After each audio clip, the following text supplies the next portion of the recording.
సుమన్ టీవీలో మీ personal and business promotions కోసం కింది నెంబర్కి కాంటాక్ట్ చేయండి. క్రమశిక్షణకు మారుపేరు పోలీస్ శాఖ. శాంతి భద్రతలను కాపాడే విషయంలోనూ పౌరులకు రక్షణ కల్పించడంలోనూ పోలీసులు చాలా కీలకం. అలాంటి శాఖలోని కొందరు వ్యక్తుల వ్యవహార శైలి వివాదాస్పదంగా మారుతుంది.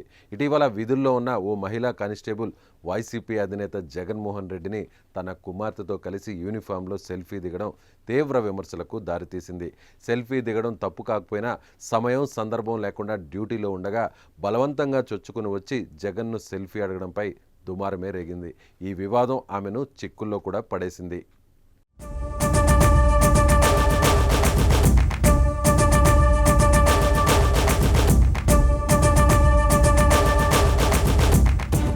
విధులను పక్కనబెట్టి ఫోటోలకు ఫోజులివ్వడం సమస్యలను తెచ్చిపెట్టింది.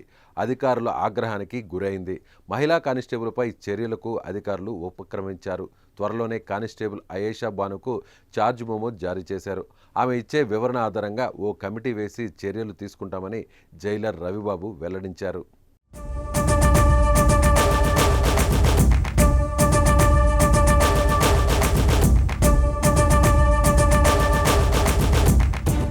టీడీపీ కేంద్ర కార్యాలయంపై దాడి కేసులో గుంటూరు జైల్లో ఉన్న మాజీ ఎంపీ నందిగం సురేష్ను బుధవారం మధ్యాహ్నం వైసీపీ అధినేత జగన్మోహన్ రెడ్డి జైలుకెళ్లి పరామర్శించారు.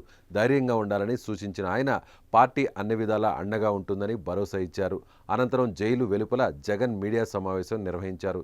ఈ సమయంలో అక్కడే విధులు నిర్వహిస్తున్న అనంతపురం జిల్లాకు చెందిన మహిళా కానిస్టేబుల్ అయేషా బాను జగన్తో సెల్ఫీ దిగింది. ఆమె కుమార్తెతో కలిసి యూనిఫామ్లోనే జగన్తో ఫోటోలకు ఫోజులిచ్చింది.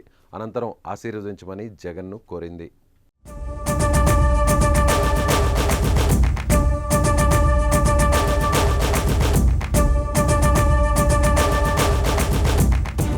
ఈ దృశ్యాలు సోషల్ మీడియాలో వైరల్గా మారడంతో కానిస్టేబుల్ తీరుపై తీవ్ర విమర్శలు వ్యక్తమవుతున్నాయి. విధులను పక్కన పెట్టి సెల్ఫీ దిగడాన్ని పలువురు తప్పుపడుతున్నారు. ఉన్నతాధికారులకు ఫిర్యాదులు అందడంతో మెమో ఇచ్చేందుకు సిద్ధమయ్యారు. అయితే అభిమానంతో ఒక్క ఫోటో దిగిన మహిళా కానిస్టేబుల్పై చర్యలు తీసుకోవడానికి సిద్ధం కావడంతో వైసీపీ నేతలు మండిపడుతున్నారు. మరి ఈ వివాదం ముందు ఎంత దూరం పోతుందో చూడాలి. మరి ఈ వీడియోపై మీ అభిప్రాయాన్ని కామెంట్ రూపంలో తెలియజేయండి.